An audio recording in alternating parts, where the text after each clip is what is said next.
É uma alegria muito grande para nós essa tarde receber os nossos irmãos aqui.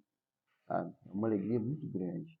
A gente agradece muito a Jesus, a Deus, nosso Pai, por trazer irmãos, né, com conhecimento, para sempre estar nos instruindo, nos ajudando na nossa caminhada, né? Porque é importante, irmãos com conhecimento, a gente caminhando com as nossas dificuldades e podendo assim aprender junto com os nossos irmãos.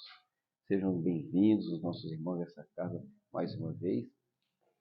E hoje nós vamos estar recebendo o nosso irmão Wellerson Santos, né, da cidade de Belo Horizonte, trabalhador da casa do Grupo Sheila, que vai estar fazendo um seminário para nós aqui essa tarde. Já fez hoje cedo lá em Barbacena, que nós acompanhamos pelo YouTube. Quem pôde acompanhar, pôde assistir a uma, podemos dizer assim, uma grande informação a respeito da depressão. Está lá no YouTube, não está, meu irmão? Continua lá para aqueles que não assistiram. Procurem ver, porque é muita informação, é muita reflexão, importantíssimo para todos nós, né? E a jornada vai continuar. Hoje à noite o nosso irmão vai estar na cidade de Barbacena, né? Está aqui, ó. Na Sociedade Espírita Amor e Paz, com o tema Levantar e Servir, né? Na rua Luiz Bertoletti, 328, Monte Mário, Barbacena. Olha que programa excelente para hoje à noite, né? E amanhã, às 9 horas, no Centro Estudos e Educação Chico Xavier, também na cidade de Barbacena, né? Com o tema Qual o seu talento? Rua Rio Pomba, 60, Nova Cidade, Barbacena. Olha que programa excelente, quanta oportunidade que nós temos, que Deus nos proporciona na nossa caminhada, para a gente estar buscando aí o aprendizado, o conhecimento, né? Então, nosso irmão vai estar lá fazendo esse trabalho, juntamente com a sua equipe, que traz aí também obras, né? Depois os irmãos podem vir cá para olhar também, que vai estar à venda, né? Então, sem mais delongas, a gente vai pedir o nosso irmão Lúcio para fazer a prece inicial, e aí a gente vai passar a palavra para o nosso irmão Wellington.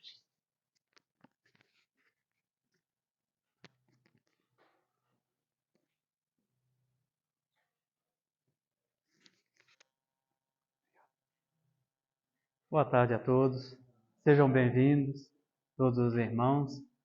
Mais uma vez nós estamos aqui e vamos buscar nessa tarde de hoje saciar a nossa sede de compreensão e de entendimento. Que os bons espíritos se faça a sua luz em nosso meio, para que nós outros estejamos preparados para receber este conteúdo edificante. E eu convido a todos os irmãos de Ideal Espírita. Vamos elevar o pensamento até o nosso irmão maior, que é Jesus, e através de uma prece rogar a Ele o zelo e a abertura da nossa reunião nessa tarde de hoje. Irmão maior, com essa simplicidade no qual nós estamos aqui, rogamos os seus bons ofícios para que ilumine cada vez mais a nossa compreensão e entendimento, para que nós outros possamos ser mais acessíveis tudo aquilo que vamos aprender nesta tarde de hoje. Que a vossa divina bênção esteja com todos nós, nesses instantes no qual nossa atenção, na medida do possível, possamos estar cada vez mais aclarada, para que este conteúdo que vamos aprender dentro desta sala de aula, possamos levar conosco para o mundo lá fora, no dia a dia, uns para com os outros. E assim, irmão maior, faça-se sempre a sua luz em nosso meio. E nesse instante pedimos a vós a permissão para que sempre abençoe a nossa humilde reunião nesta tarde de hoje. E que o Mestre, vós com a sua benevolência, possa conceder-nos tudo aquilo que somos merecedores e necessitados. Agradecemos por essa oportunidade e também abençoe o nosso irmão Ellison, que ele possa trazer muita luz, compreensão e entendimento ao nosso meio. Que assim seja. A palavra é sua, irmão.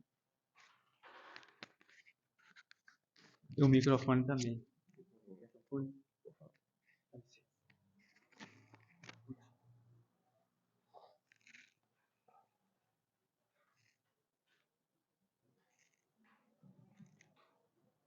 Meus queridos amigos, companheiros de ideal espírita, de ideal cristão, boa tarde. Que as bênçãos de Jesus continuem a envolver os nossos corações em muita paz, em muita harmonia. É uma alegria retornar a Dores de Campos para essas reflexões em torno do Evangelho, buscando trazer a mensagem de Jesus para o nosso dia a dia. O nosso mini seminário está previsto em torno de 1h20, 1h30, numa parte expositiva, e depois abriremos um espaço para perguntas e respostas, se for o caso, em torno do tema, e de nossa parte, tudo faremos para que este o mar da Galileia. Ao entorno daquelas águas, muitas cidades se ergueram. Dalmanuta, Corazim, Magdala, Cafarnaum. Cafarnaum foi a cidade que Jesus escolheu para, depois de suas longas viagens, descansar, especialmente na casa de Simão Pedro, o pescador mais velho. Ali, às margens do mar da Galileia, a casinha feita de pedra de Simão acolheu Jesus com imenso carinho. E por aquela saleta do casebre do pescador, muitos encontros, muitas curas foram realizadas, lições realmente memoráveis que ficaram guardadas nas páginas da história. Naquela tarde em especial, desde a manhã, Jesus trabalhando na casa de Simão Pedro no atendimento, o apóstolo, recostado à porta de entrada, estava muito feliz. Jesus havia escolhido o seu lar para realizar maravilhas. Simão Pedro havia visto com seus olhos Jesus devolver vista aos cegos, fazer andar paralíticos, limpar leprosos. O mestre, por excelência, transformava lágrimas em sorrisos, trazia esperança para quem estava desanimado, e a alegria invadia a mente e o coração de Simão Pedro. A tarde correu célere, a noite chegou, e do lado de fora a multidão ainda se avolumava. Eram muitos que desejavam falar com Jesus. E o apóstolo percebeu que o mestre estava um tanto quanto cansado. Já havia atendido dezenas e dezenas de pessoas durante todo aquele dia. E então, do lado de fora do casebre, como se fosse um tresloucado, Simão Pedro gritava: hoje o meu mestre não atende a mais ninguém. Voltem amanhã, o atendimento continuará. E a multidão foi se dispersando pouco a pouco, e quando não havia mais ninguém do lado de fora, Simão convidou Jesus para que eles pudessem andar às margens do mar da Galileia. Os pés descalços pisavam naquelas pedrinhas pequenas. As águas do mar vinham lamber os pés de Jesus e de Simão Pedro. Era aquele silêncio que se fazia entre os dois. Caminhavam contemplando a beleza da natureza, A lua prateada já era refletida nas águas calmas do mar, as estrelas que aplacavam a escuridão da noite. Enquanto caminhavam, Jesus avistou logo à frente uma árvore típica daquela região, uma tamareira, cujas raízes saíam para fora, como se fosse um banco que a natureza havia fabricado para que eles pudessem se assentar. Jesus assentou-se na raiz da árvore. Simão Pedro assentou-se ao chão e colocou a cabeça no colo de Jesus. E continuou no silêncio, vivenciando aquele momento terno e doce ao lado do seu mestre. Mas, para a surpresa do pescador, quando ele ergueu os seus olhos e olhou a face de Jesus, o mestre estava chorando. As lágrimas desciam pela face de Jesus e Simão Pedro, sem compreender, levantou-se assustado e perguntou: mas tu estás chorando, Senhor? O silêncio foi a resposta. E então Simão Pedro começou a falar: mas, Senhor, eu não entendo as suas lágrimas. Hoje eu vi o Senhor realizar maravilhas. Hoje eu vi o Senhor trazendo alegria a tantos corações. Por que a tristeza invade a sua alma? E o mestre lhe disse: compadecido estou, Simão Pedro, dos homens que ainda não compreenderam a minha mensagem. E silenciou. Simão Pedro ficou meditando naquelas palavras de Jesus, porque se os homens não entendiam a mensagem dele, ele, como pescador e seguidor, também não entendia. Tanto é que estava questionando o porquê das lágrimas do mestre. Então Simão Pedro assentou-se de novo, meditativo, e enquanto Jesus e Simão estavam às margens do mar da Galileia, bem distante dali, na cidade, estava um homem em um bordel. Ele estava reunido com seus amigos. Era uma mesa grande de madeira. Ao entorno, os amigos bebiam vinho. Aquela música suave no ar, mulheres na oferta máxima do prazer. E, de repente, um deles, que estava sentado à mesa, gritou em alta voz: Natanael, nós só vamos acreditar no que lhe aconteceu se escutarmos a sua boca a própria história. E Natanael, que já havia bebido vinho, estava alcoolizado, subiu em cima do banco de madeira, como se ali fosse o seu palco, e começou a contar. Todos aqui nessa cidade me conhecem.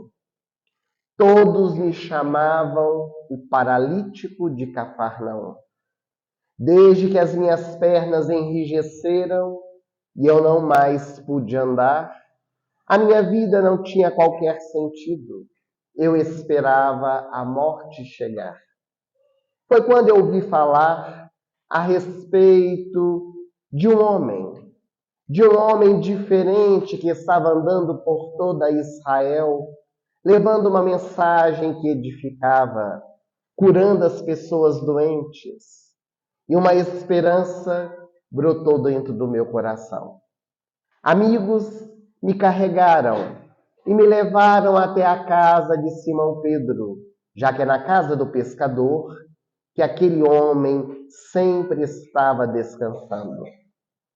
Ao chegarmos na casa de Simão Pedro, a multidão se avolumava. Todos estavam ali reunidos e desejavam falar também com o meigo Rabi. Os meus amigos pediam licença, carregando a minha cama, a minha esteira, mas quem daria licença? Todos tinham as suas necessidades, todos queriam falar com Jesus. E aquela esperança que começou a brilhar dentro do meu coração, logo se apagou. Eu não teria condições de falar com ele. Mas os meus amigos me disseram: Custe o que custar, vais falar com Jesus. Veja, a casa do pescador é feita de 2 andares, construída de pedra. Do lado de fora tem uma escada que leva ao terraço. No teto há uma claraboia, uma abertura, de onde se entra a luz do sol e a luz do luar. Nós vamos te descer pelo teto da casa. E eles realmente me carregaram, contornaram a multidão, subiram as escadas carregando a minha esteira. Quando chegaram no terraço, amarraram em cordas a minha esteira, afastaram as telhas e me desceram pelo teto da casa. E à medida que a minha esteira ia descendo, amarrada a cordas, o meu coração disparou. As minhas pernas ficaram trêmulas, as minhas mãos suarentas, e os meus olhos se cruzaram com os de Jesus. Quando o mestre me olhou, eu senti algo dentro do meu coração que nunca havia sentido. A minha esteira foi colocada no chão, e aquele homem que eu nunca tinha visto me perguntou: Natanael ben Elias, que queres de mim? Eu fui tomado de espanto. Como ele poderia saber o meu nome sem me conhecer? Ó Senhor, se tu sabes até mesmo o meu nome, sabes o que eu desejo. Eu quero as minhas pernas de volta. E ele então me disse: os teus pecados estão perdoados. Um murmúrio se fez dentro da casa de Simão Pedro. Eram os doutores da lei, fariseus, saduceus que ali se encontravam. Eles questionavam: mas quem é esse homem para perdoar pecados de alguém? Jesus, escutando, olhou para eles e disse: que é mais fácil? Dizer a esse homem que aqui está: os teus pecados estão perdoados, ou dizer a ele: levanta-te e anda. E como se uma catapulta fosse colocada em minhas costas, eu me levantei. As minhas pernas mirradas se esticaram e eu voltei a dar os primeiros passos, como uma criança que volta a andar. A alegria invadiu meu coração. O meu desejo era de ajoelhar-me aos pés de Jesus para poder agradecê-lo. Mas eu não tive tempo, porque ele me disse: agora, Natanael, pega a tua esteira, a tua cama, coloca sobre as tuas costas e volta para a tua casa. Toma o teu leito sobre as tuas costas e volta para a tua casa. E aqui estou eu, meus amigos, bebendo com vocês. A vida é muito curta. Ontem eu estava paralítico, hoje eu voltei a andar. E amanhã, o que será de mim? E quase caindo do banco, Natanael assentou-se e disse sorrindo: essa rodada de vinho é por minha conta. Todos gargalharam e estavam ali bebemorando a cura realizada por Jesus. Enquanto Natanael ben Elias estava no bordel com seus amigos, Jesus na praia com Simão chorando. O apóstolo, diante do silêncio que se fez, não suportou. E ele voltou a levantar-se e disse: Senhor, explica-me. Explica-me então por que estás compadecido da humanidade. O que não temos entendido da sua mensagem? E o mestre compassivo disse: Simão Pedro, eu te digo que neste exato momento, Natanael ben Elias, o paralítico de Cafarnaum que eu curei, encontra-se em um bordel. Eu curei a paralisia dele que estava por fora, mas ele não curou a paralisia de dentro. Ele está buscando, por meio das suas atitudes, doenças piores do que aquela que ele possuía. E Jesus silencia, Simão Pedro começa a chorar e, junto com Jesus, ora em favor de toda a humanidade. Nessa tarde, quando nós somos convidados a refletir sobre a cura real, nós iniciamos com essa história das páginas do Evangelho de Jesus, porque de Natanael ben Elias, todos nós temos um pouco. Todos nós, quando passamos por dificuldades, por aflições, por problemas, ou até mesmo enfermidades, e todos nós passamos por isso, a primeira coisa que queremos é nos ver livres da doença. Poucos de nós queremos decodificar a doença, entender o que a doença quer nos trazer, quer nos ensinar. E muitas vezes, quando alcançamos a cura aparente, essa cura de fora, conforme ocorreu com Natanael ben Elias, vamos em busca de enfermidades piores. As doenças da alma, que muitas vezes consomem o nosso ser. Invariavelmente, quando na nossa vida surge uma doença, qual a primeira pergunta que nós fazemos? Por quê? Por que é que nós adoecemos? Por que a doença surge na nossa vida? E a doutrina espírita, alargando a nossa visão, e o nosso objetivo hoje não é analisar aspectos médicos, porque nem médico nós somos, nós estamos trazendo uma visão espiritual das enfermidades e doenças. A doutrina espírita, especialmente em O Evangelho segundo o Espiritismo, no capítulo 5, Bem-aventurados os aflitos, nos fala que para todas as nossas aflições existem causas. Algumas dessas causas estão na nossa atual existência, outras em existências pregrestas, porque tudo há uma razão de ser. Existem muitas enfermidades que surgem na nossa vida que nós sabemos exatamente de onde elas vieram, por que elas surgiram. Uma pessoa, por exemplo, que utiliza-se da bebida alcoólica de forma demasiada e contínua e tem, mais tarde, uma enfermidade relacionada à bebida, uma cirrose, ou então o alcoolismo, nós aí temos o efeito de uma causa conhecida. A enfermidade surgiu por causa da bebida alcoólica usada de forma demasiada. Uma pessoa fuma, utiliza-se do tabaco durante um longo período e desenvolve um câncer de pulmão, uma doença respiratória. Nós temos aí o efeito de uma causa conhecida. Alguém utiliza-se do sexo desregrado e então contamina-se com uma doença sexualmente transmissível ou uma infecção sexualmente transmissível, como falado nos dias de hoje. Nós temos aí o efeito de uma causa conhecida. Mas e uma pessoa que nasce cega? Uma pessoa que nasce surda e muda? Uma pessoa que nasce paraplégica? Ou alguém que desenvolve o mal de Alzheimer, Parkinson, ou outras doenças degenerativas? Onde está a causa?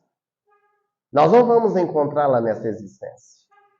Mas como nós sabemos que Deus é misericórdia, que Deus é justo e bom e dá a cada um segundo as nossas obras, nós vamos perceber que essas experiências, elas têm uma razão de ser.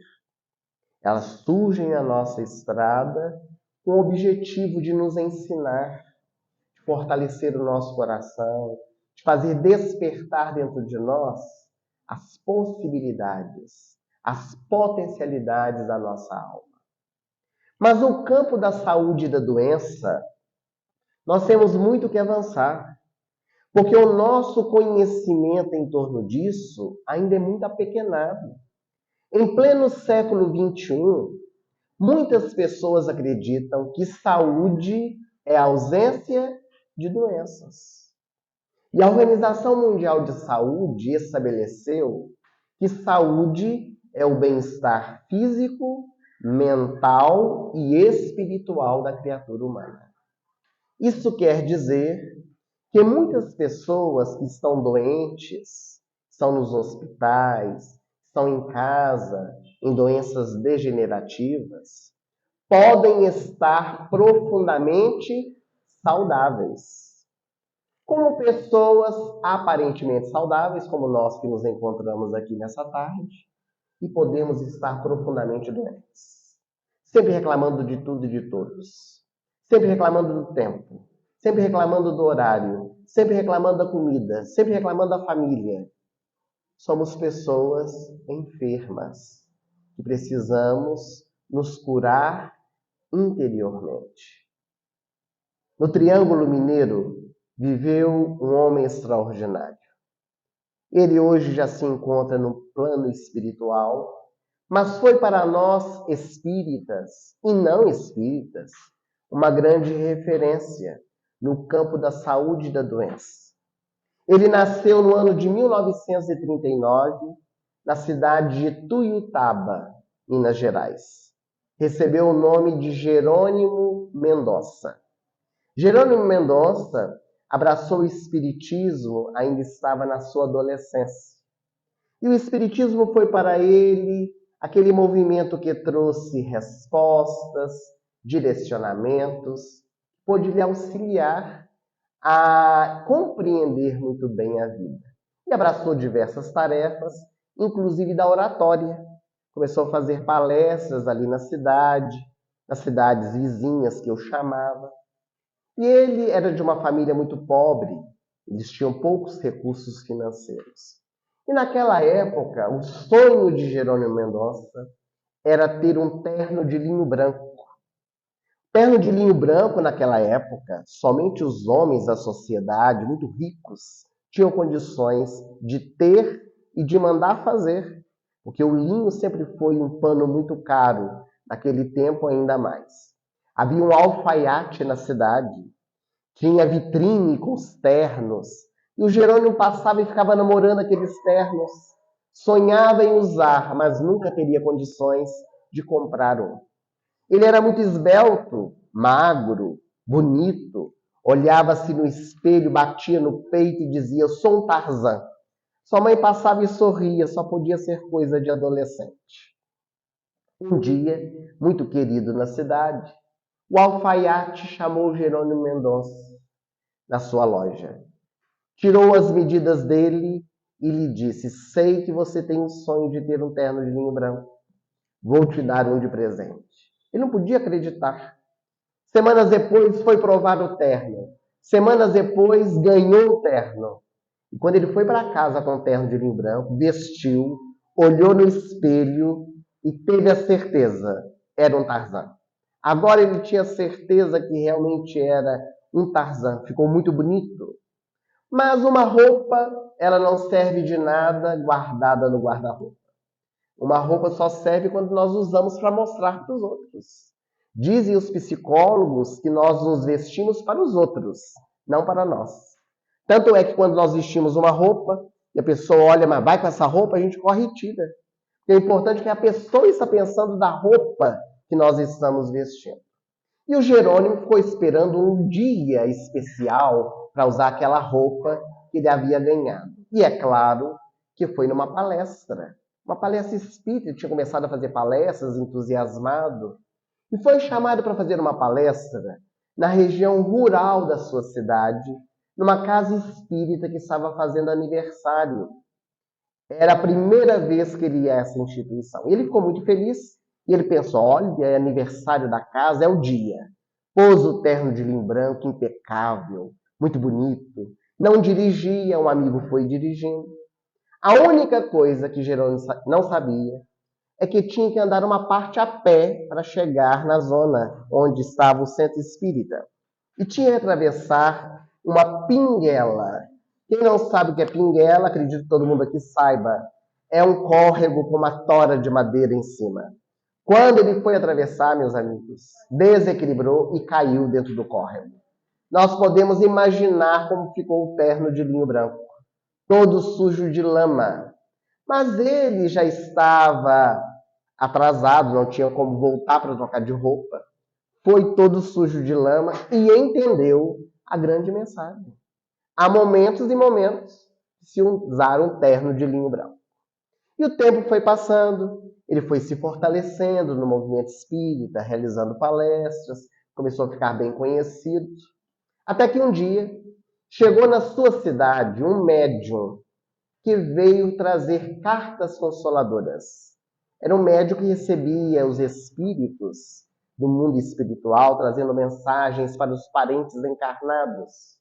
E em todas as épocas, o fenômeno sempre chamou as massas. Falou que tem um médium recebendo espírito, o povo vai correndo para poder ver. E o auditório estava superlotado. Jerônimo Mendonça também foi. Sentou lá na última cadeira, esperando ansioso. E o médium começou a psicografar. Uma pessoa fazia palestra. Já pelas tantas, o médium começou a chamar as pessoas cujas mensagens ele havia recebido. E a última mensagem, ele disse: essa mensagem vai para o Tarzan que está presente. Ninguém na cidade sabia que ele auto se intitulava Tarzan, só ele e a sua mãe. O Jerônimo ficou quietinho no lugar dele.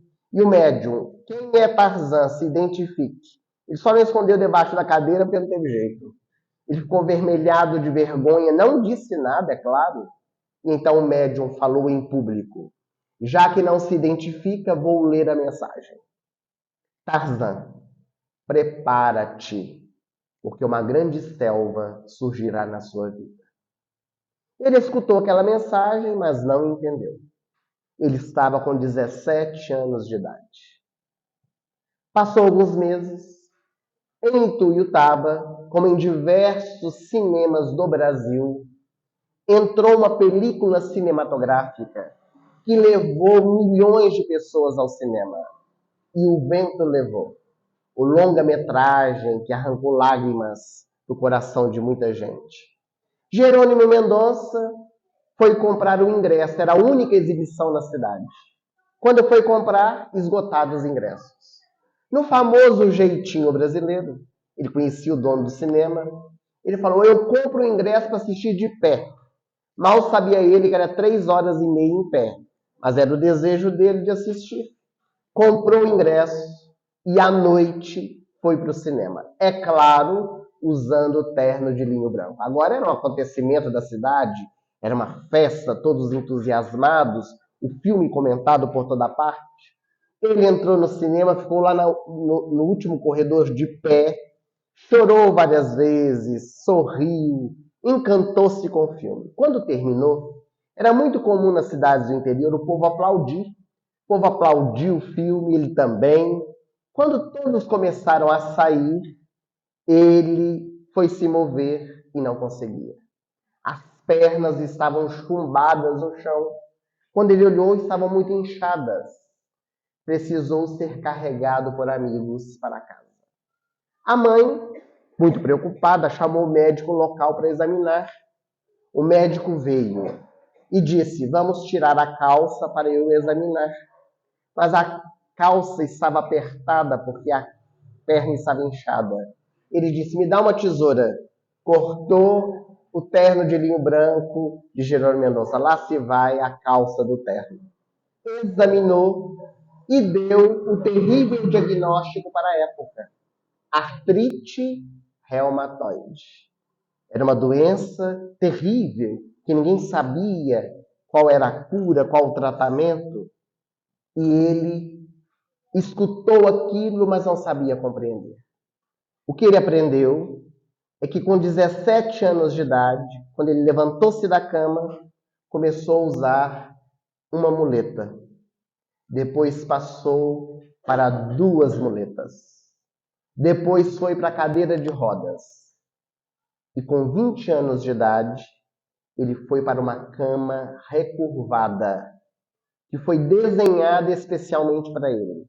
Ele ficava com as pernas e as mãos em V. Não movia nenhum membro do seu corpo.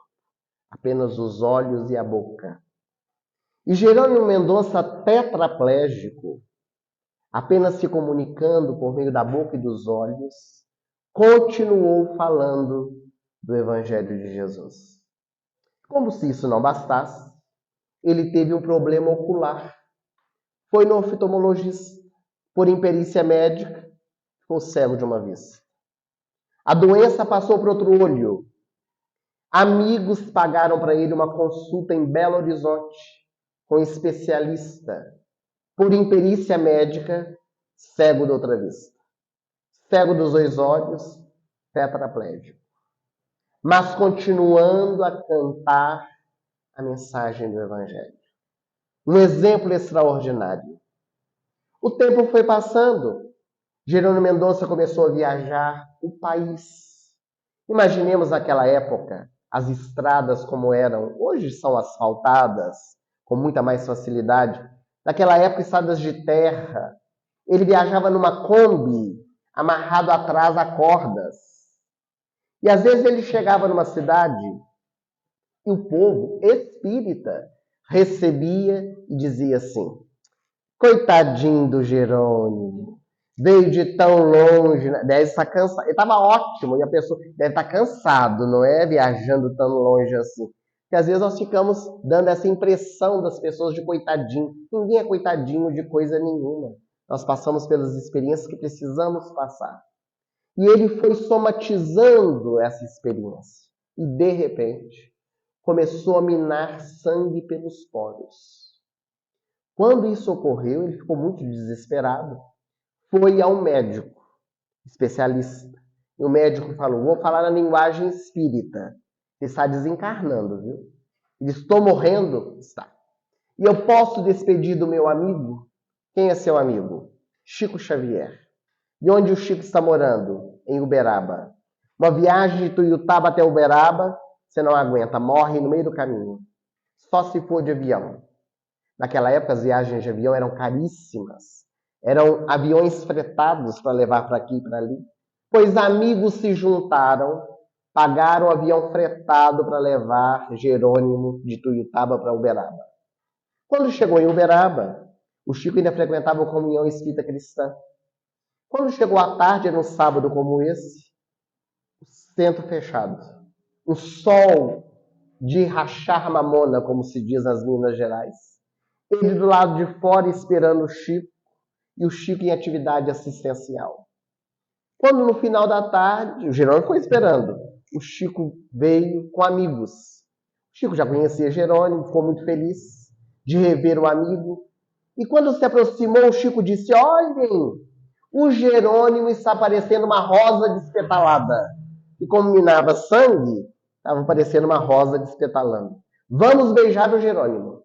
E beijou a testa do amigo. Os amigos também. Era uma forma de transferir energias positivas. Então Chico bateu na perna do Jerônimo e lhe disse: meu amigo, você está com uma doença terrível. Ele disse: eu sei. É por isso que eu estou aqui. Estou morrendo, Chico. Vim me despedir de você. O Chico bateu de novo na perna dele e disse: eu não estou falando dessa doença. Eu estou falando da doença que você está desenvolvendo, uma síndrome. Outra enfermidade, Chico? É. Que doença é essa? Síndrome do coitadinho. Você acha que sofre mais do que as outras pessoas? Por que você acha isso? Não aprendemos que cada um tem aquilo que precisa e necessita para o aprendizado? E o Jerônimo, que foi para despedir do Chico, fez a palestra da noite. E continuou divulgando a mensagem do Evangelho por onde passou. Com o microfone dependurado sobre a boca. Um exemplo extraordinário. Nós tivemos a grata satisfação de conhecer o Jerônimo Mendonça. Éramos crianças quando nós o vimos pela única vez. Dentro do salão do grupo da Fraternidade Espírita Irmã Sheila, que nós frequentamos em Belo Horizonte, aquele homem entrou carregado por 8 homens na cama de ferro. Foi colocado à frente, o microfone foi dependurado e ele cantou a mensagem do Evangelho, levando à lágrima muitas pessoas que estavam ali. Mas uma frase que o Jerônimo disse, que nós jamais nos esquecemos, foi: pessoas vêm a mim reclamar de unha encravada. Pessoas vêm a mim reclamar de mal-estar gástrico, porque se alimentaram de forma demasiada. Será que não me veem? E nós não vemos. Porque sempre a nossa dor é mais doída do que a do outro. Não sei se os amigos já perceberam isso. Quando alguém vem reclamar conosco de alguma coisa, sempre a nossa dor é maior do que a dele. Nossa, hoje eu acordei com uma dor de cabeça. Menino, mas tem um mês que meu corpo está doendo todo, você não imagina. E vira uma disputa para ver quem é que sofre mais. Como se isso fosse uma competição. E Jerônimo Mendonça, então, aprendeu a grande lição da sua vida. E começou nas suas palestras a mostrar a alegria de viver. Que mesmo naquela condição da enfermidade, ele estava saudável. Ele tinha consciência. Ele podia realizar muitas coisas. E brincava, às vezes, com a sua enfermidade. Não de maneira pejorativa, para poder nos mostrar que é possível ser feliz. Contou numa de suas palestras que ele estava indo fazer, numa cidade vizinha, uma conferência. E naquele dia, estavam um pouco atrasados. O motorista precisou correr um pouco mais a rodovia e foram pegos pela Polícia Rodoviária Federal, pelo radar. Hoje os motoristas passam pela Polícia Rodoviária Federal, nem se importam. Naquela época, quando passou a Kombi em alta velocidade, quando o motorista olhou para o retrovisor, a viatura atrás da polícia, fazendo sinal para que ele pudesse parar no acostamento. O motorista, com muito medo, parou, o carro já tremendo de medo da polícia. A polícia desceu da viatura, veio e perguntou para o motorista: qual é que é? Não sabe ler placas? Está escrito 60 km por hora, você passa a 120. Primeira coisa que veio na cabeça do motorista, ele falou: ah, senhor guarda, o senhor me desculpa, mas eu estou levando essa pessoa aqui ao hospital. Estava o Jerônimo Mendonça atrás, deitado na cama de ferro. Conforme nós dissemos, ele sempre andava com as pernas abertas e o lençol sobre as pernas, um óculos escuro. Quando o guarda colocou a cabeça dentro da Kombi e voltou, disse para o motorista: vá correndo agora mesmo, que essa gestante vai dar à luz aí atrás. Com a perna aberta, achou que era uma grávida. E ele contava sorrindo, mostrando o quanto ele era feliz com a sua experiência. Diz que o maior sonho da sua vida, depois do terno de linho branco, era ir no show do Roberto Carlos. E amigos deram de presente para ele um convite. Eu queria ter amigos como o Jerônimo Mendonça, tudo que pedia, sempre ganhando. Ele foi para São Paulo assistir o show do Rei. Estava lá no meio do povo assistindo. Quando o Roberto Carlos entrou no palco, ele é muito impressionado com as coisas, quando ele viu aquele homem recurvado lá no meio do povo, na hora do intervalo perguntou para o produtor: quem é esse homem? Naquela cama de ferro. Não sabe? Jerônimo Mendonça, o gigante deitado. Era como ele era chamado. Tinha aparecido na televisão. Ele é o gigante deitado. Diz que adora você. Então traga ele no meu camarim. Eu quero conhecê-lo. Jerônimo Mendonça foi levado no camarim para conhecer Roberto Carlos. E os dois se tornaram grandes amigos. Conversaram longamente. Roberto Carlos ficou encantado com Jerônimo Mendonça. Quando eles foram se despedir, o Jerônimo disse: Roberto, eu posso te falar uma coisa? Diga o que você quiser. Você deve ter muita inveja de mim, não é verdade? Roberto Carlos olhou para aquele homem recurvado, cego das duas vistas, pobre, tetraplégico. Você acha que eu tenho inveja de você? Acho não, tenho certeza. Mas por quê? Ah, porque você é famoso, você é cantor, você é aplaudido, você tem muito dinheiro, mas sou eu quem saio carregado do seu show. E é uma verdade, onde ele ia era carregado pelas pessoas. Então é preciso nós termos olhos de ver. Às vezes nós ficamos com os olhos tapados, fixamos a nossa dor e não conseguimos enxergar tantas outras coisas positivas que estão ao nosso derredor. Então, Jerônimo Mendonça, como tantos outros, com certeza, se nós abríssemos aqui para poder conversar, conhecemos pessoas aqui da nossa cidade que dão exemplos para nós. Pessoas já idosas, não tão idosas, que estejam passando por algum problema de saúde, que lutam, que buscam, que sempre estão com a alegria de viver, sempre sorrindo, embora a enfermidade. Então, a proposta do Evangelho é para que nós possamos fazer essa viagem interior, encontrando alegria, mesmo nas adversidades. Não é bater palmas para o sofrimento e para a dor. Oba, estou doente. Não é isso. Mas é sabermos vivenciar. O Espírito Friedschein, por nosso intermédio, em um livro chamado A Cura Real, onde ele comenta as 27 curas realizadas por Jesus, ele nos fala que é melhor ter o corpo cheio de chagas do que a alma. Porque o corpo se acaba e vai se acabar, mas o espírito é imortal. O corpo depura o nosso espírito. Colocamos para fora as nossas dificuldades. E quando a enfermidade surge, precisamos buscar o tratamento, o auxílio médico que nos é oferecido, mas entender que o processo ele pode ser demorado, um processo que demanda tempo, paciência, que nem sempre nós vamos encontrar a cura da forma que nós desejamos. Mas o ponto de vista espiritual, todos nós vamos nos curar um dia. Allan Kardec, orientado pelo Espírito de Verdade, no livro O Céu e o Inferno, nos traz uma reflexão muito interessante sobre o campo da saúde e da doença. Vai nos dizer que 3 pontos básicos são necessários para nós encontrarmos a cura real: fé, merecimento e vontade. Esses 3 itens nos auxiliam a lidar com as nossas dificuldades interiores e as nossas doenças. A fé, Jesus mesmo já havia dito em seu Evangelho: aquele que tivesse a fé do tamanho de um grão de mostarda seria capaz de movimentar montanhas. Mas não são as montanhas das Minas Gerais, esse amontoado de terra que nós vemos. São as montanhas interiores, movê-las dentro do nosso coração.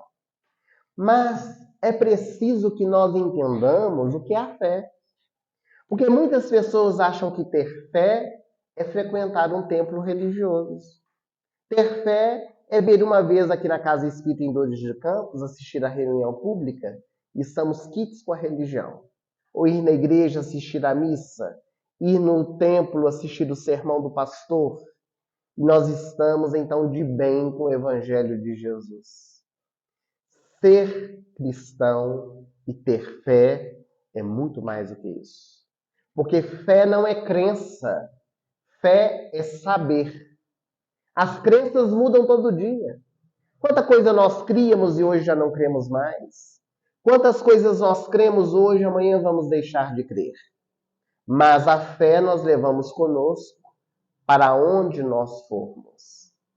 E a fé, ela já foi alvo de pesquisas científicas. Não é apenas uma coisa estabelecida pela religião. Você tem que ter fé, acreditar em Deus. Não é apenas isso. Diversos pesquisadores demonstraram a importância da fé, inclusive no que diz respeito ao nosso tratamento da saúde e da doença. Um grande parapsicólogo indiano que mora nos Estados Unidos, chamado Deepak Chopra, ele fez um estudo sobre a fé, o poder da fé. E ele disse que é importantíssimo nós termos 4 fés. Primeira, fé em si mesmo. Quem não acredita em si, não acredita em mais ninguém. Nós já reparamos o quanto não acreditamos em nós mesmos? Quanto nós duvidamos das nossas possibilidades? Estamos precisando de alguém para fazer a palestra aqui na Casa Espírita. Nossa, eu não tenho condição. Nossa, não tenho mesmo de lá na frente falar? Não posso de jeito nenhum, não tenho conhecimento para isso. Nós nos menosprezamos. Nós achamos que não temos condições às coisas. Estamos desempregados. Somos convidados a fazer uma entrevista de emprego. já saímos de casa dizendo, tenho certeza que não vou passar. Tem outras pessoas mais capacitadas do que eu que serão contratadas. Vamos fazer uma prova de vestibular ou uma prova para o concurso público. Vou fazer porque paguei, mas tenho certeza que não vou passar. Eu nem estudei, outra pessoa estudou mais do que eu. Essas coisas é compradas. Tem gente que já está garantido. E nós vamos com essa mentalidade. Nós vamos no médico, ele diz a respeito de uma enfermidade de difícil tratamento, e nós dizemos a ele, doutor, essa doença vai me matar. E vai mesmo, começou naquela hora. Porque nós já projetamos na nossa mente aquele desejo. Então a fé em si mesmo é importante. Segunda e terceira fé, no médico e no tratamento que nós estamos realizando. Eu tenho certeza que em Dores de Campos não existe a falta de fé no médico e no tratamento. Mas o Dr. Deepak Chopra fala, nós vamos comentar sobre isso. Nós, os brasileiros, de uma maneira geral, somos assim. Apareceu uma enfermidade, nós vamos no médico. Ele prescreve um medicamento. Nós vamos na farmácia, compramos e começamos a tomar. 3 horas depois que tomou o medicamento, se não fez o efeito, o médico não serve. Não, esse remédio não serve para nada, Deus do céu, esse médico errou, não acredito. 3 horas que tomou o remédio. Se passar 2, 3 dias e não teve efeito, aí piorou. Aí nós vamos a um segundo médico, para ele poder avaliar, passar outro medicamento, que aquele não serve. Daí a pouco aquele também não deu certo, vamos a um terceiro. Já fui em todos os médicos do mundo, nenhum deles pode me curar. Que é uma falácia, um erro. Que ninguém pode em todos os médicos do mundo, é impossível. Mas a nossa mente fechada. Agora, existe o pior. A pessoa vai no médico, ele prescreve o medicamento e a pessoa não compra. Ela vai para casa, pega a receita e telefona para um familiar e para um amigo que teve ou está tendo a mesma doença que ele. Doutor fulano de tal me passou esse remédio. E não toma não, é igual água. Tomei, para mim não serviu nada. Toma esse aqui que é bem melhor. E agora o nosso médico vai ser o nosso familiar e o nosso amigo. Vai nos orientar qual remédio nós vamos tomar. Então é preciso que quando nós comecemos um tratamento com o médico, que nós sigamos o tratamento. Os médicos erram? Com certeza que sim. Eles não são deuses, são criaturas humanas. Mas é preciso dar um tempo para o medicamento agir.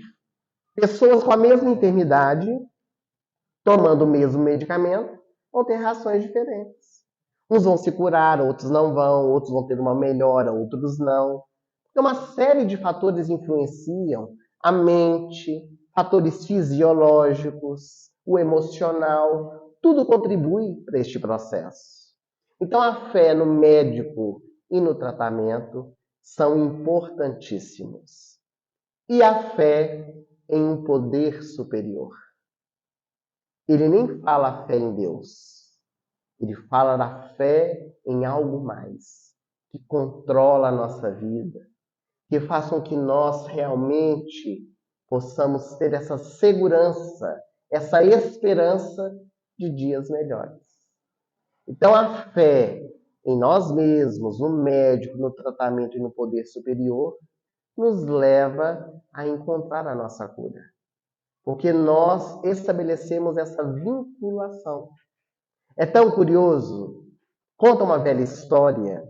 Hoje nós estamos cheios de histórias para poder contar. Conta uma velha história que o SUS, que é o Serviço de Unidade de Atendimento, que aqui no Brasil sempre é muito produtivo e sempre num pronto atendimento, nunca deixa ninguém esperar, estava passando por muitas dificuldades. E lá em Barbacena, no hospital, essa história aconteceu aqui próximo. Nós oradores ficamos sabendo de uma história, logo contamos. Não conta história para o orador não, que ele sai contando para todo mundo. Algumas exceções, é claro. Então, em Barbacena, essa dificuldade no atendimento do SUS, aquelas filas imensas, e o povo sempre muito religioso, em orações, pedindo a Jesus para poder mandar socorro, precisando de médicos, de atendimento, o povo morrendo sem atendimento. Jesus foi tão misericordioso que ele pensou: eu mesmo vou pessoalmente atender o povo. E Jesus, logicamente modificado, porque senão se ele fosse reconhecido, o Brasil todo ia para Barbacena. Ele foi transformado em um médico novo que chegou na cidade. Quando ele chegou no hospital, todos ficaram maravilhados. O médico novo que chegou vai nos atender. E então ele entrou para o consultório, foi destacado para ele. E o primeiro paciente foi um cadeirante. Entrou todo tristonho, acabrunhado, cabeça baixa.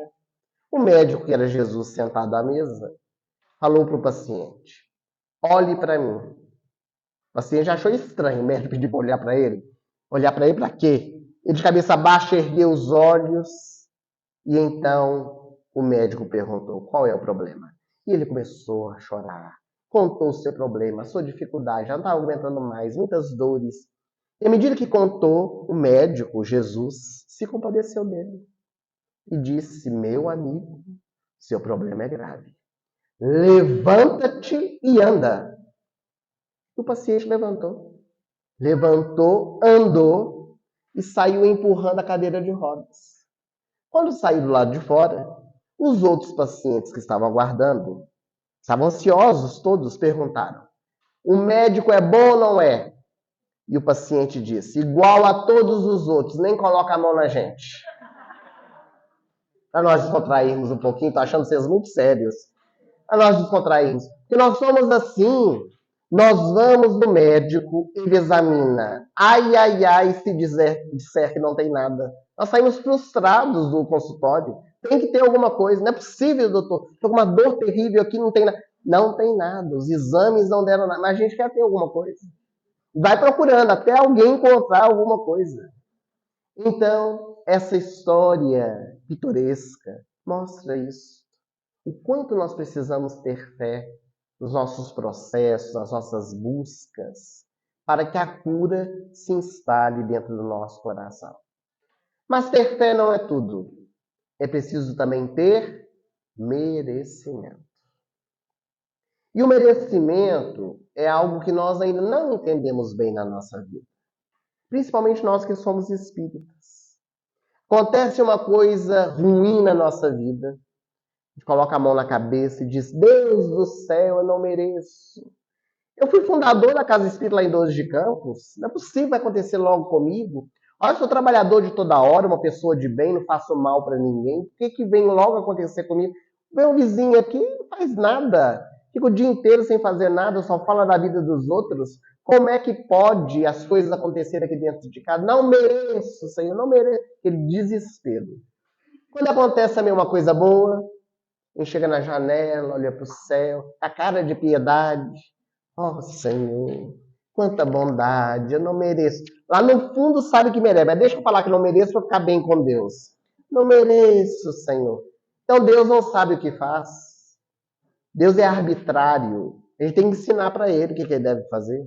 Porque se dá para um que não merece de bom, dá para o outro que não merece de mal, então ele é um pai que fica escolhendo. Olha, eu gostei muito de você, você vai ser feliz. Olha, você não, você vai ter muita enfermidade na sua vida. Então é um Deus de arbitrariedades. Nós aprendemos com o Evangelho, com a doutrina espírita, que Deus é amor, é Pai e é misericordioso e justo. Dá a cada um segundo as suas obras. Wellerson, mas achar que as coisas boas que nos acontecem, que é nosso merecimento, não é orgulho? Não, bom senso. É o Evangelho que nos ensina.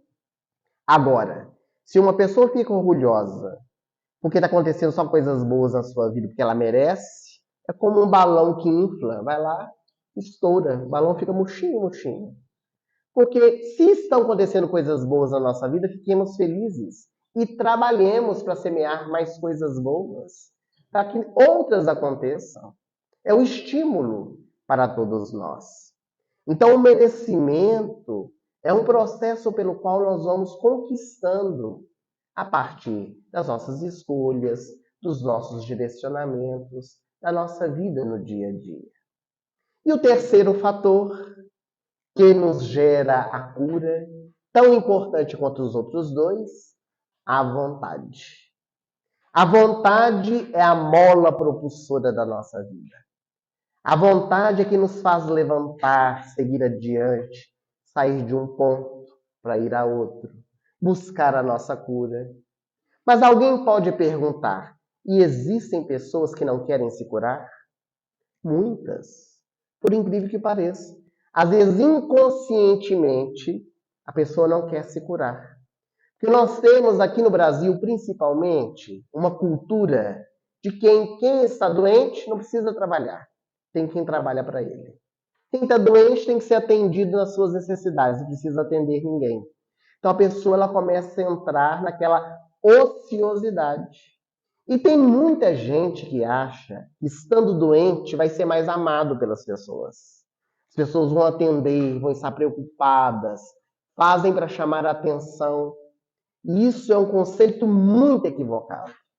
Porque quando nós estamos doentes, vamos ao médico e descobre uma doença de difícil tratamento e terminal. O que acontece? Todo mundo se alardeia.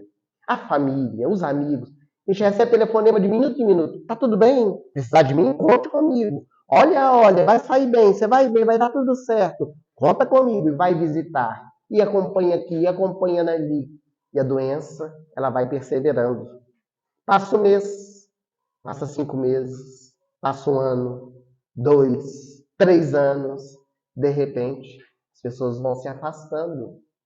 Que é natural, cada um tem as suas dificuldades, tem os seus afazeres, não consegue acompanhar todo o tempo. Então as pessoas vão se afastando. Geralmente na família fica uma pessoa, aquela que tem mais disponibilidade de tempo, aquela que se entrega mais àquela proposta, uma filha, um filho, um cônjuge, um irmão, que começa a cuidar daquela pessoa, dia e noite, 5 anos, 6 anos. Aí certo dia a filha, antes de dormir, ela diz assim, Senhor Jesus, a mamãe está sofrendo muito, descanse em paz. Na verdade, a filha que quer descansar, mas fala que é a mãe. Isso não é falta de amor, isso é cansaço físico, desgaste. Porque a pessoa que ama também se desgasta. Imagina ficar 5, 6 anos tomando conta de uma pessoa, somente ela vai desgastar fisicamente. O amor nós conquistamos. É um despertamento independente da condição que o indivíduo se encontre. A enfermidade é um processo que acontece, mas o amor não vem com a enfermidade. O amor é o despertamento da nossa convivência ao lado das pessoas que estão ao nosso derredor. Então a vontade, ela é muito importante. O nosso pensamento comanda a nossa vida. Os neurocientistas dizem que nós temos 75 mil pensamentos por dia. Já pensamos o que é isso? Não dá nem para pensar. 75 mil pensamentos por dia. E desses 75 mil, 72 mil são negativos e repetitivos. Só 3 mil positivos. E é uma verdade. Nós ficamos remoendo coisas na nossa mente, coisas do passado, coisas do presente que nos fizeram mal, e ficamos relembrando e vivendo o momento como se fosse hoje. Eu me lembro do dia 17 de junho de 2003, quando você me deu aquela bofetada na face. Passaram 20 anos. E nós estamos cultivando ainda dentro do coração aquela vivência. Pessoa que nos esbofeteou, ela se arrependeu, ela mudou, nem se lembra mais. Nós estamos cultivando o lixo mental, gerando vibrações ao nosso derredor. A vontade é esse gerenciador que nos faz limpar a mente, buscar coisas saudáveis, buscar aquilo que realmente nos faz bem, que a gente sai da condição em que nos encontremos. Sair da síndrome do coitadinho, se referiu Chico Xavier para Jerônimo Mendonça. Nós não somos coitadinhos. Joana de Ângeles disse, vamos abolir do nosso dicionário essa palavra. Porque quando nós falamos para alguém, coitadinho dele, fica parecendo que é piedade, compaixão, não, é dó e pena. E dó e pena a gente não deve ter de ninguém. E quando nós temos dó e pena de alguém, o que nós estamos dizendo? Que a pessoa não merece passar por aquilo. E nem consegue passar. Então é uma leitura equivocada da mensagem de Jesus para as nossas vidas. A compaixão, sim. Compaixão é colocar no lugar do outro, sentir a dor do outro, querer ajudá-lo. Mas dó e pena não. A vontade nos faz movimentar, nos faz realmente buscar o auxílio em todos os âmbitos. E um grande cancerologista americano chamado Bernie Siegel, ele fez um estudo sobre a vontade. Dentro do seu consultório, ele passou a analisar os seus pacientes para poder descobrir a vontade dentro dos seus corações. O Dr. Bernie Siegel conta que sempre quando recebe um paciente, depois do diagnóstico de câncer, ele faz uma pergunta para o paciente. Qual tratamento você quer fazer? Terapia, quimioterapia, radioterapia ou cirurgia? E de acordo com a resposta do paciente, ele faz uma análise clínica, emocional e psicológica. Se o paciente disser que quer terapia, ele anota na papeleta. Paciente com autoestima, valoriza-se, quer entender o que acontece com ele. Se o paciente diz, não, doutor, eu quero quimioterapia e radioterapia, ele escreve, paciente em cima do muro, com tendência a baixa autoestima. Mas se o paciente disser, doutor, quero cirurgia, quero ver livre dessa doença, ele escreve, baixa autoestima. Não se valoriza. Quer ver-se livre da doença, mas não quer entender nem por que ela surgiu. É claro que o médico ele oferece o tratamento necessário para o paciente, mas faz a pergunta para poder entender. Então ele recebia muitos pacientes e começava a analisar os pacientes da vontade que eles tinham. Um senhor chegou no consultório do Dr. Bernie Siegel e começou a relatar suas dificuldades, suas dores, os seus sofrimentos. E na experiência médica, todo médico, não sei se temos aqui algum, mas todo médico, depois de muitos anos de trabalho, começa a ter experiência. Às vezes o paciente chega, relata alguma coisa e já sabe o que é. Mas o bom médico, ele não dá o diagnóstico sem ter condições para isso. Um exame, algo mais profundo para poder contactar ainda mais um câncer. Então o Dr. Bernie Siegel, escutando o paciente, pensou, este caso é grave. Paciente cheio de dores e cheio de experiências difíceis, mas não disse nada. Prescreveu os exames e pediu que ele fosse e retornasse. 20 dias depois, o paciente retornou com os exames abertos, é claro, porque nós adoramos abrir exames de laboratório para não entender nada e ficar sofrendo antecipadamente. Hoje ainda tem internet, a gente abre e fica pesquisando para ver os números, para ver o que é. Sofre antecipado. Às vezes não é nada daquilo que a gente está pensando, mas a gente acha que é. Vamos abrir um parêntese, sem desejar fazer autobiografia, apenas para nós entendermos o processo. Alguns anos atrás, nós passamos por uma problemática muito grande estomacal. Procuramos o médico, ele nos consultou e, é claro, que pediu uma endoscopia para poder descobrir o que era da irritação que nós estávamos tendo no estômago. Então, nós fizemos o exame. Os planos de saúde, todos sabem também que às vezes demoram muito. Demorou um grande período para poder marcar, depois para buscar o exame, para marcar a nova consulta com o médico. E nesse período, nós pegamos o resultado, que veio com as fotos da endoscopia. E é claro que abrimos, não ia ficar esperando mais 15 dias para ter o resultado.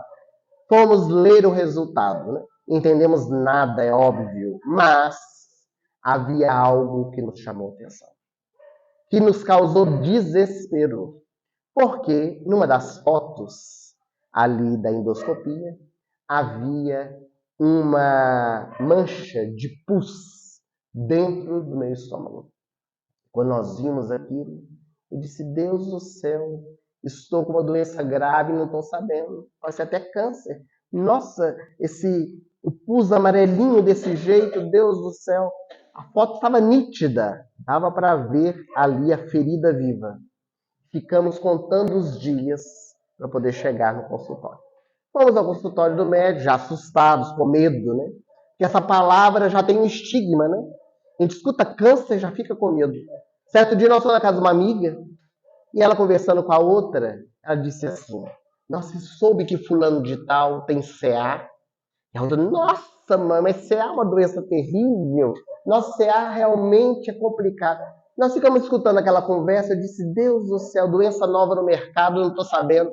Que doença é? Tive que perguntar, que doença é essa? Seu Hélice, você não sabe? Eu disse, nunca ouvi falar dessa doença CA.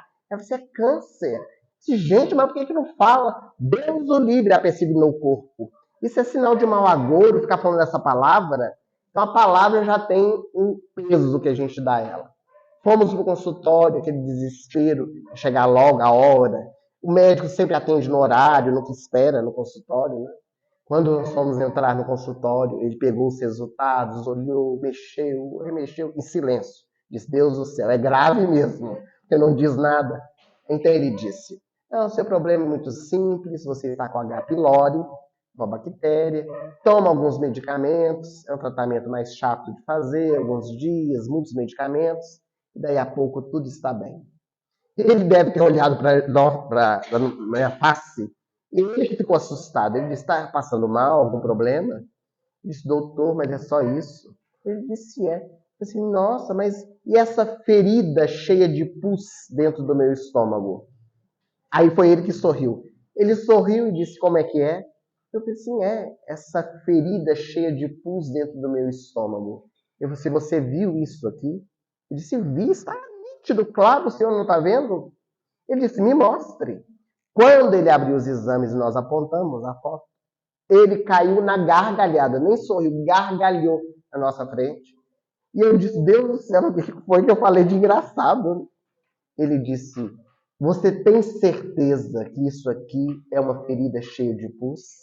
Eu disse, absoluta certeza. Ele disse, não, senhor. Sabe o que é isso aqui? É a luz da câmera refletida na parede do seu estômago. Quando entra o aparelho de endoscopia, na ponta ele tem uma luz, porque é tudo escuro lá dentro. Então acende e como o estômago é avermelhado, quando bate a luz, dá aquela bola e parece que é uma ferida cheia de pus. Então vejamos como a gente sofre antecipado. Mas voltemos ao Dr. Bunny Siegel, fechando o parêntese. O paciente chegou com os exames abertos. Ele entregou para o médico. O médico começou a olhar tranquilo e o paciente estava ali mexendo de um lado para o outro. Doutor, pode me falar, é grave, não é? O médico disse para ele, depende do ponto de vista de quem vê. Pode falar, doutor, estou aqui sentado, não vou cair da cadeira. Pode falar, é grave, não é? O médico disse, bom, seus exames estão dizendo que o senhor não tem nada. O homem levantou-se da cadeira, colocou o dedo no nariz do médico e falou, se o senhor me faz gastar uma fortuna com esses exames para dizer que eu não tenho nada, queria ter alguma coisa. Saiu brigado com o médico. Tinha vontade de ter alguma enfermidade. Parece anedota, né? Mas a história é real. Dos nossos dias, nós também somos assim. Mas pior foi o outro paciente. Ela vinha 2 vezes no ano fazer o check-up completo. E quando recebia os exames e levava para o médico, ele dizia, a senhora não tem nada. Eu tenho certeza, doutor, que eu tenho câncer. Mas não tem, aqui são os exames. Inclusive, a senhora nem precisa ficar gastando esses dinheiro para poder fazer esses exames 2 vezes no ano. Não precisa. 1 vez por ano, a sua idade, fazer um check-up está ótimo. Não, doutor, eu tenho certeza que eu tenho câncer. 10 anos, meus amigos. Ela fazendo 2 vezes por ano os exames, dando negativo. 10 anos depois, ela chegou no médico. Quando ele pegou o resultado, ele falou, bem, o seu exame está constatando que a senhora está com câncer mamário. Não te disse, doutor? Tem 10 anos que eu estou falando com o senhor que eu estou com câncer. O senhor não acredita? Agora está acreditando, né? o médico precisou ser mais incisivo, porque a severidade também usada com amor na hora certa nos ensina. Ele disse para ela: a senhora me desculpe, mas a senhora não tinha um câncer. A senhora fez um câncer com a sua mente. E como ela não tinha vontade de se curar, o câncer dela transformou-se em metástase. E ela desencarnou, faleceu meses depois. Então o Dr. Barney Siegel mostra o que a vontade é capaz de fazer na nossa vida. Nos tirar realmente do fundo do poço onde nós nos encontramos. Dentre as várias histórias desse médico, a que mais nos chamou a atenção foi do senhor Johnny Florian, 78 anos de idade. Chegou no consultório do Dr. Barney Siegel com os exames já prontos, porque ele vinha de outros médicos. Estava com câncer no estômago, que é um câncer muito difícil de tratamento. Não impossível, difícil de tratamento. Ele chegou com os exames prontos, o Dr. Barney Siegel olhou e perguntou para ele, a famosa pergunta: qual o tratamento que o senhor gostaria de fazer? A terapia, quimioterapia, radioterapia ou cirurgia? O senhor Johnny Florian sorriu. O senhor acha que eu sou bobo? Eu quero terapia. Quero entender o que está acontecendo comigo. Excelente autoestima. Mas o caso dele era gravíssimo. O médico não sabia como ele estava vivo. Tinha que fazer cirurgia de emergência. E falou para o Dr. Johnny, para o senhor Johnny Florian: o senhor vai ser internado imediatamente. Nós precisamos fazer diversos exames e o senhor vai para a mesa de cirurgia. O senhor Johnny Florian sorriu e disse: o senhor vai me desculpar, mas não posso. Não pode? Por que não pode? Porque nós estamos em plena primavera aqui nos Estados Unidos e eu sou jardineiro voluntário. Planto árvores na cidade. É na primavera que eu vejo as árvores que eu plantei florirem. O senhor acha que eu vou ficar fechado dentro de um hospital para fazer cirurgia? Só vou fazer no inverno do ano que vem. No inverno? No inverno do ano que vem, o senhor nem vai estar vivo. Vou estar, doutor. E eu vou te mostrar. O médico respeitou o paciente. Anotou na papeleta a orientação, o não desejo do paciente, e Johnny Florian se foi. O tempo passou. No inverno seguinte, estava o Dr. Barney Siegel atendendo. Quando ele pegou a papeleta, Johnny Florian, 79 anos. Quando ele olhou, interfonou para a secretária. Deve estar havendo algum engano. Esse homem está aí na recepção. Está, doutor? Veio falar com o senhor. Mande-o entrar. Entrou Johnny Florian sorrindo. Se lembra de mim, doutor? Claro que lembro. O senhor é inesquecível. Voltei. Agora é inverno. Vamos fazer a cirurgia. Ele foi internado. Foi levado à mesa cirúrgica. E quando o doutor Barney Siegel o abriu, percebeu que o caso era mais grave. Porque o câncer havia se espalhado para outros gânglios. Um pedaço do estômago foi tirado, do intestino. Ele acreditou que, inclusive, o senhor não ia sobreviver por causa da idade, o estágio já avançado. Mas ele teve uma excelente convalescença. 10 dias depois da cirurgia, o médico chegou no quarto e disse: "Senhor Johnny Florian, tem uma notícia para lhe dar. O senhor está com alta." O homem não cabia em si de felicidade. Mas tem um detalhe. Tem que voltar para o tratamento continuar. Agora você precisa fazer quimioterapia, depois radioterapia, para que o processo não evolua. O paciente se despediu, o Dr. Barney Siegel continuou o seu trabalho. Com tanto de paciente que tem, é impossível acompanhar cada um, saber como está sendo feito, se o paciente não procura também o médico. Fato, 4 anos se passaram. Estava o Dr. Barney Siegel atendendo, quando pega a papeleta para chamar o paciente, Johnny Florian, 82 anos. Ele disse: não é possível. Quando olhou, o paciente não voltou para fazer o tratamento. Ele olhou na papeleta, ficou assustado, ligou para a secretária, disse: agora você está errada. Esse homem está morto. Então é o espírito dele que está aqui, que está querendo falar com o senhor. Entrou Johnny Florian, sorrindo. Entrou, sentou-se, e o médico disse, o senhor não tem jeito mesmo, né? Não voltou para... Ah, doutor, não tenho tempo. A vida é muito corrida. Inclusive, hoje eu vim apenas para tirar uma dúvida com o senhor. Dúvida? Que dúvida? O que eu posso comer depois da cirurgia? Coma até estanho derretido. Seu estômago é de ferro. Essa história, bem se vê, fala da vontade. Embora contrarie aquilo que nós já dissemos, de seguir o tratamento médico. Mas essa história, muito mais do que o tratamento médico, mostra a força de vontade de um homem, com 82 anos de idade, sobrevivendo a um câncer de estômago, com alegria e vontade de viver. Então, a fé, o merecimento e a vontade nos fazem despertar dentro do nosso coração a verdadeira cura. Aquela que acontece de dentro para fora. Mas como na tarde de hoje vocês estão falando muito e eu muito pouco, nós vamos abrir agora o espaço para saber se alguns de vocês querem fazer algum questionamento, algum posicionamento em torno do nosso tema, para que a gente possa finalizar o nosso trabalho. Alguém tem alguma dúvida?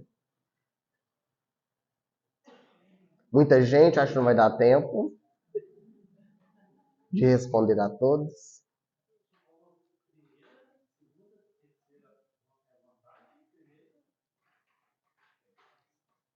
Fé, merecimento e vontade. As fés eram 4. Fé em si mesmo, no médico, no tratamento e no poder superior. Ninguém? Dizem que quando tem um seminário e ninguém faz perguntas, é porque todo mundo sabe tudo ou ninguém entendeu nada. Só espero que seja o primeiro motivo. Que bom. Bom, então antes de nós realmente finalizarmos o trabalho dessa tarde, nós queríamos contar uma última pequena história. Essa história foi narrada pelo espírito Amélia Rodrigues, pela mediunidade de Valdo Franco, e se encontra no livro Luz do Mundo. É sobre uma cura que não está nas páginas do Evangelho. Os evangelistas nos contaram 27 curas realizadas por Jesus.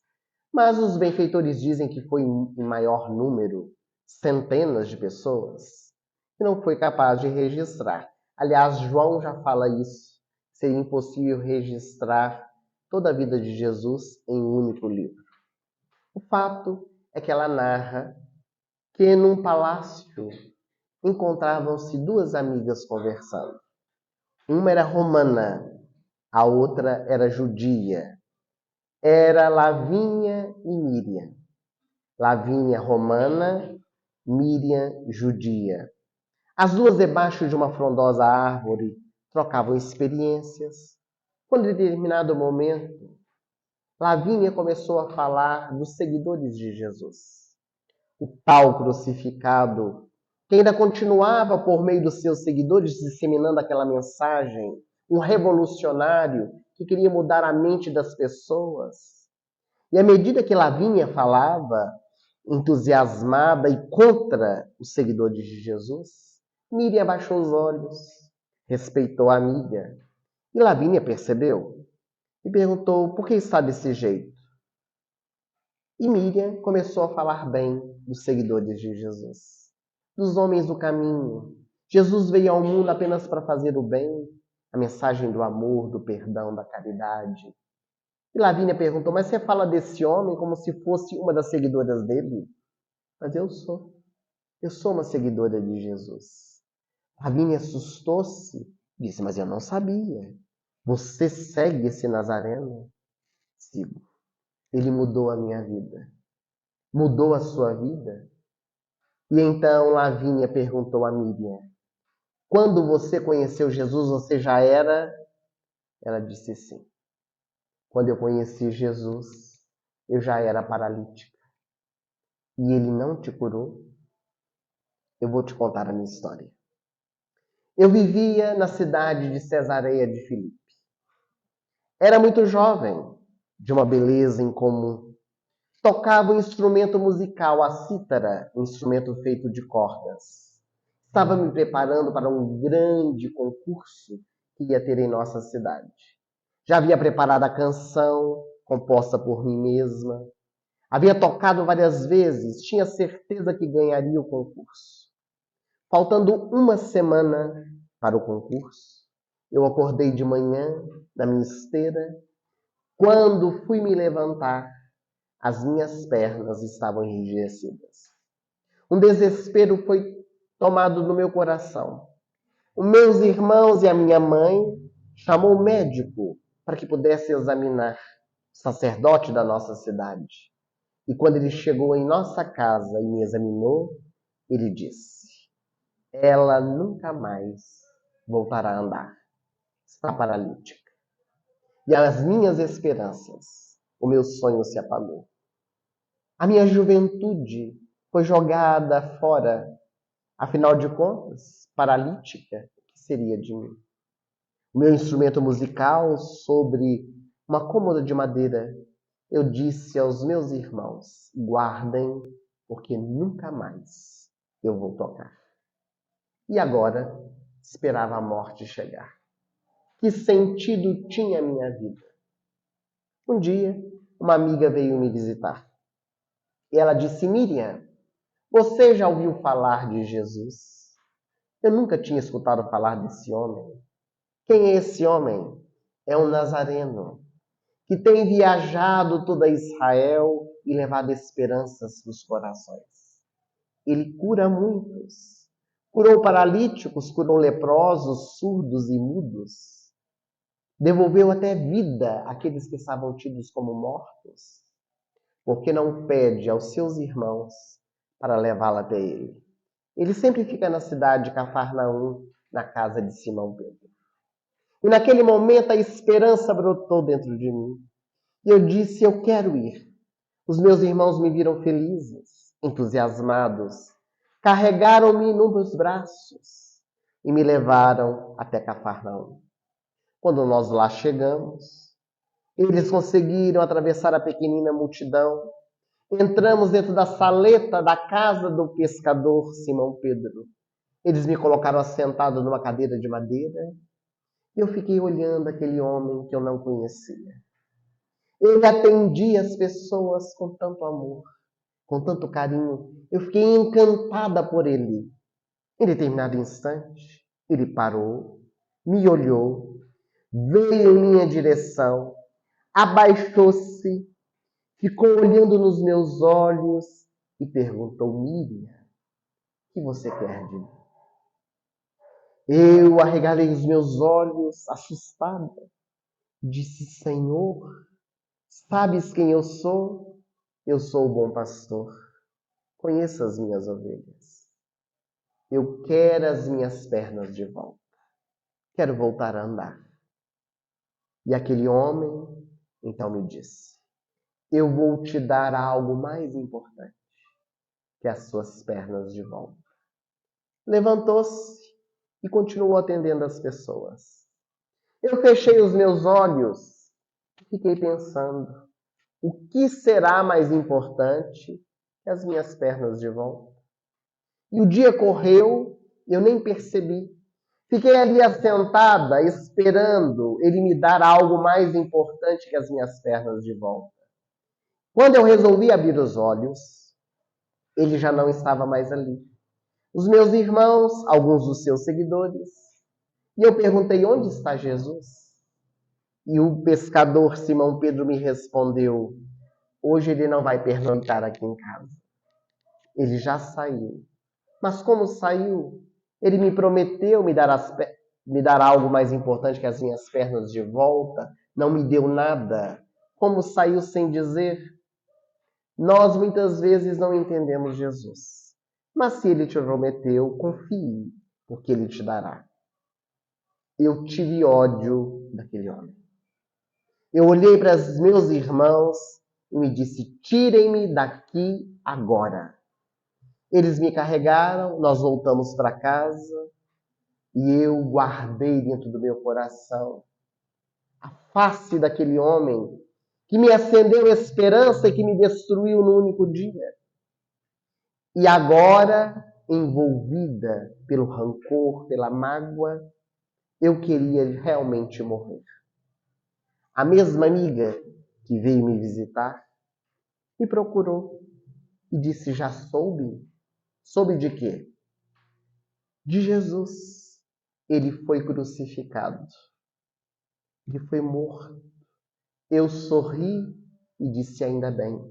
O charlatão que promete coisas que não oferece. A minha amiga ficou assustada diante das minhas palavras e eu com o coração endurecido. Os dias passaram e eu soube que ele tinha retornado. Que no terceiro dia apareceu a Madalena, apareceu os seus apóstolos em espírito. E uma estranha saudade, saudade daquele homem que eu tinha rancor. Não suportei. Olhei para os meus irmãos e disse: me leve até Cafarnaum. Eu preciso voltar naquela cidade. Eles não entenderam nada. Me carregaram e quando nós estávamos saindo de casa, eu disse para um deles: pegue o meu instrumento musical. Ele trouxe a cítara. Quando nós chegamos em Cafarnaum, ali estava o mar da Galileia. Eles me assentaram no chão diante da praia, perto da casa de Simão Pedro, um monte de pessoas. Estava o pescador pregando, falando de Jesus. Naquele momento, eu tive vontade de tocar uma canção. Peguei o meu instrumento, comecei a dedilhar. Simão parou de falar. Veio, a multidão ficou em minha volta. Ele colocou as mãos pesadas no meu ombro e eu comecei a sentir algo que nunca havia sentido na minha vida. Um envolvimento, uma ternura, uma alegria de viver. E foi naquele instante que eu entendi o que Jesus quis me dizer. Eu te darei algo mais importante do que as suas pernas de volta. Ele me devolveu a alegria de viver. Descobri, por meio da música, do instrumento musical, que é possível. É possível na enfermidade fazermos algo, não apenas em favor de nós mesmos, como daqueles que estão ao nosso derredor. Lavínia estava assustada com a história de Miriam. Ela havia se curado por dentro, embora a paralisia permaneceu por fora. Hoje o convite do Evangelho de Jesus é para que nós todos possamos nos curar muito mais do que por fora, por dentro do nosso coração.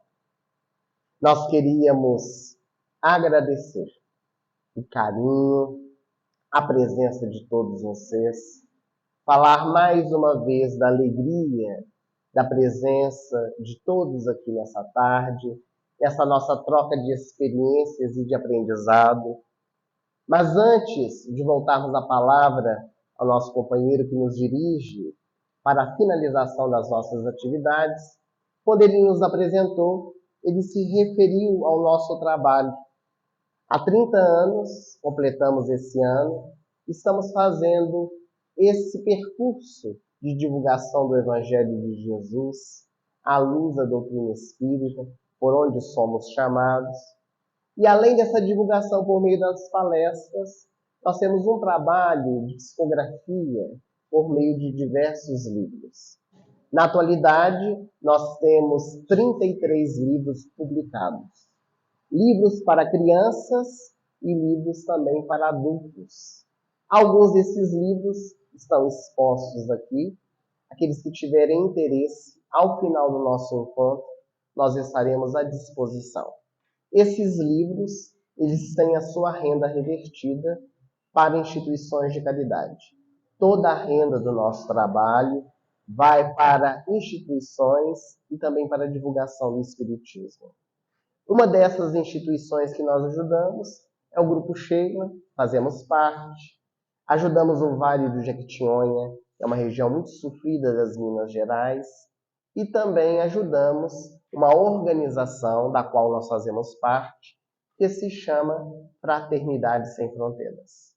É uma ONG que há 13 anos tem realizado atividades tanto no Brasil quanto na África.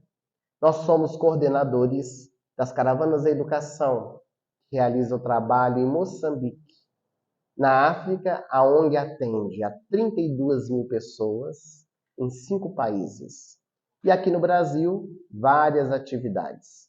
Esse trabalho só é possível com a ajuda de muitos corações, de pessoas espalhadas pelo mundo inteiro, que entenderam que a caridade ela não tem fronteiras. Que onde houver necessidade, dentro das nossas condições, devemos estender a nossa mão.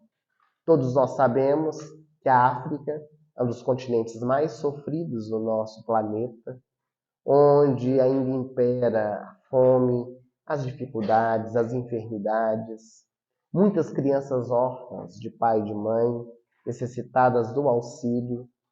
E a fraternidade tem tentado levar o alimento e também os valores aos corações dessas crianças. Em Moçambique, por exemplo, os jovens fazem o 2º grau, o que não havia esperanças, porque como em Moçambique o 2º grau é pago, muitos deles paravam, não continuavam a estudar. Hoje nós temos dezenas de jovens na faculdade, custeados pela instituição, 3 deles formados. Então isso é o fruto de um trabalho em conjunto, onde todos nós nos unimos. Então as pessoas que quiserem conhecer a instituição, basta procurar pelas redes sociais, pelo site, há várias maneiras de ajudar, e em particular alguns livros nossos com a renda revertida para essa instituição. Nós queremos falar do livro que deu base para o nosso trabalho dessa tarde, que é o livro A Cura Real. Esse livro trabalha as 27 curas de Jesus. O benfeitor espiritual Fritz Schein comenta sobre as curas e o Charles fez um trabalho de pesquisa nos livros espíritas de Chico, de Valdo e outros para complementar, para poder aprofundar a respeito dessas curas. O nosso mais recente lançamento é um trabalho que nós fomos orientados a fazer pela espiritualidade. Surgiu a partir do Cura Real. Cura Real, cada capítulo é sobre uma cura. Agora a espiritualidade pediu que nós escrevêssemos um livro sobre cada cura. É um trabalho mais aprofundado, miudinho mesmo do Evangelho. Então surgiu o livro Levantar e Servir, que trata da cura da sogra de Pedro, a primeira cura trabalhada. Então, os versículos da Bíblia são aqui estudados à luz do Espiritismo, um trabalho de pesquisa que nós fizemos. Inclusive, a palestra de hoje à noite é baseado nesse livro, Levantar e Servir, a cura da sogra de Pedro. Todos estão convidados para poder participar conosco. Nós temos diversos outros trabalhos para adultos, mas para as crianças. O mais recente lançamento é Qual é o Seu Talento? Que é um livrinho que fala sobre a parábola dos talentos, conta a história que Jesus narrou numa linguagem infantil. Temos alguns pendrives com palestras nossas sobre os mais diversos temas e outros livros também com outras temáticas. A nossa gratidão pelo carinho, pela presença de todos. Tenhamos um excelente final de semana e até breve, se Deus quiser, possamos nos reencontrar em breve. Muito obrigado.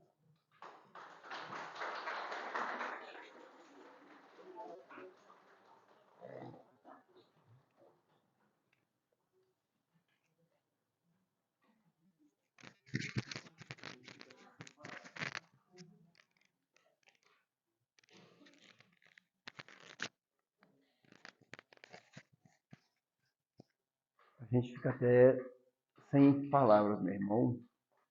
Muita gratidão por tudo.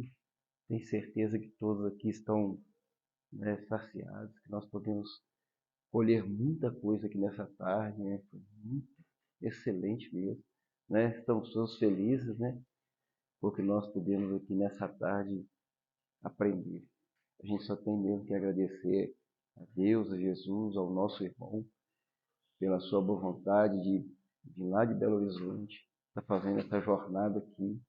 Que Jesus continue te abençoando, te iluminando, te dando essa força, para que você esteja sempre no nosso meio aí, nos fortalecendo aí com essa palavra, com essas reflexões, tá? Que Jesus abençoe, ilumine a viagem de volta dos irmãos, né?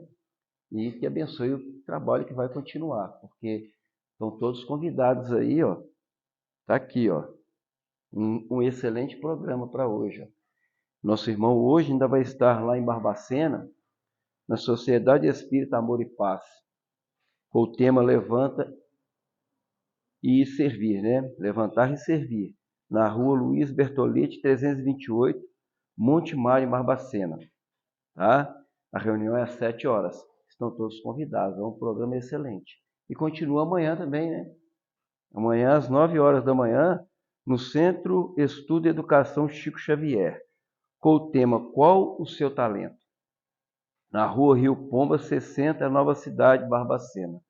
Estão todos convidados, né? A gente pôde ver aí a beleza, né, dessas reflexões, e a gente tem essa oportunidade aí para estar acompanhando o nosso irmão, aproveitar, né, que o nosso irmão está na nossa região aí fazendo esse trabalho maravilhoso.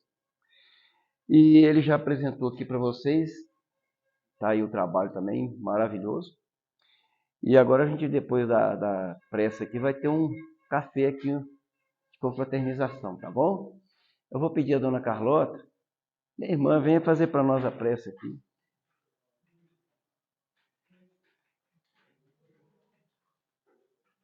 Eu vou agradecer primeiro aqui. Muito obrigado. Não esqueça de nós.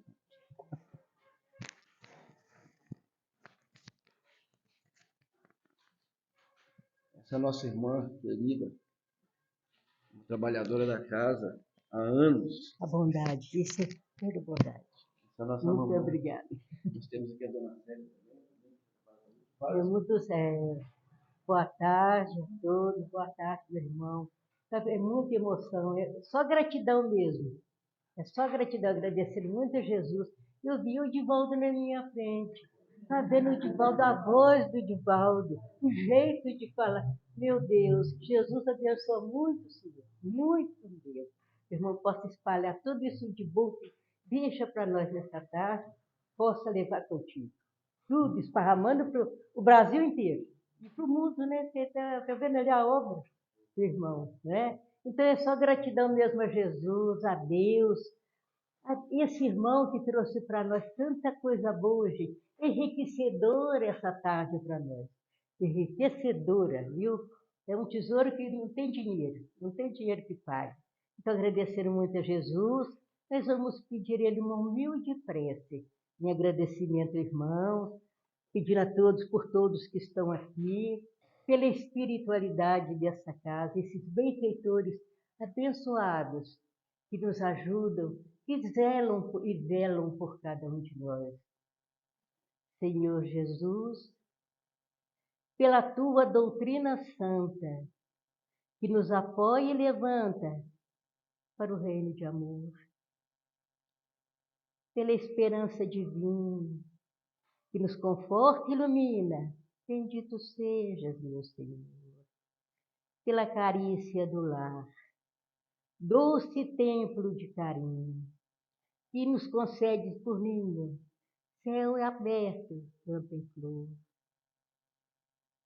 pelo aconchego suave, pela tudo que nos invade, bendito sejas, meu Senhor, pelo templo da natureza, pela serena beleza do pomar, do mar, do jardim da cor, por tudo, Senhor, em tudo que nos reserva, à luz de cada momento, o nosso agradecimento por tudo, Senhor, seja o que for.